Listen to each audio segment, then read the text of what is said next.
তোমরা ইসলামের রজ্জুকে আঁকড়ে ধরো, বিচ্ছিন্ন হয়েও না। আমার নামাজ, আমার কোরবানি একমাত্র আল্লাহ তাআলার জন্য।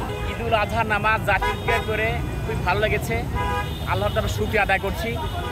ঈদুল আজহা আমাদের যে শিক্ষা দেয় সে হলো ত্যাগের শিক্ষা। প্রিয় বস্তুকে কোরবানি করার মাধ্যমেই আল্লাহ তাআলার সন্তুষ্টি অর্জন করা।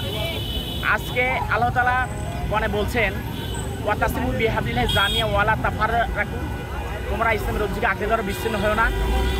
আমার নামাজ, আমার কোরবানি একমাত্র আল্লাহ তাআলার জন্য। আল্লাহ তাআলার রক্ত হচ্ছে না, মাংস হচ্ছে না, আল্লাহ তাআলার তাকওয়া, খোদাভীতি। নিজের ব্যক্তি, পরিবার, সমাজ এবং রাষ্ট্রের জন্য দোয়া করছি। এবং আজকে ঈদুল আজহায় এই নামাজ পরবর্তীতে একটি দিন দেখতে পাচ্ছি যে প্রতি বছর নয়, এই বছরের ঈদুল আজহা মানুষের ভিতরে আনন্দ উৎফুল্ল কাজ করছে। বিগত দিনে আমরা দেখেছি মানুষের ভিতরে আতঙ্ক ছিল, আজকে আমাদের আতঙ্ক নেই। একটি মানুষের মধ্যে দুইটা দিক থাকে, অ্যানিম্যালিটি, হিউম্যানিটি, অর্থাৎ মনুষ্যত্ব, পশুত্ব। যখন পশুত্ব থাকে তখন সে খুন, খারাপি, রাহাজানি, ধর্ষণ সমস্ত খারাপ কাজ করে। আর যখন মনুষ্যত্ব থাকে তখন সে কোনো খারাপ কাজ করতে পারে না।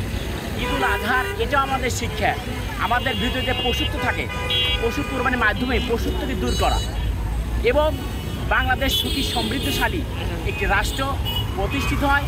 এখানে মানুষের ভাতের অধিকার, ভোটের অধিকার, মানুষের ব্যক্তি তাদের চাওয়া পাওয়া এবং বিশ্বের দরবারে বাংলাদেশ যেন মাথা উঁচুকে থাকে, এটি আল্লাহ তাআলার কাছে একমাত্র আমার চাওয়া ছিল।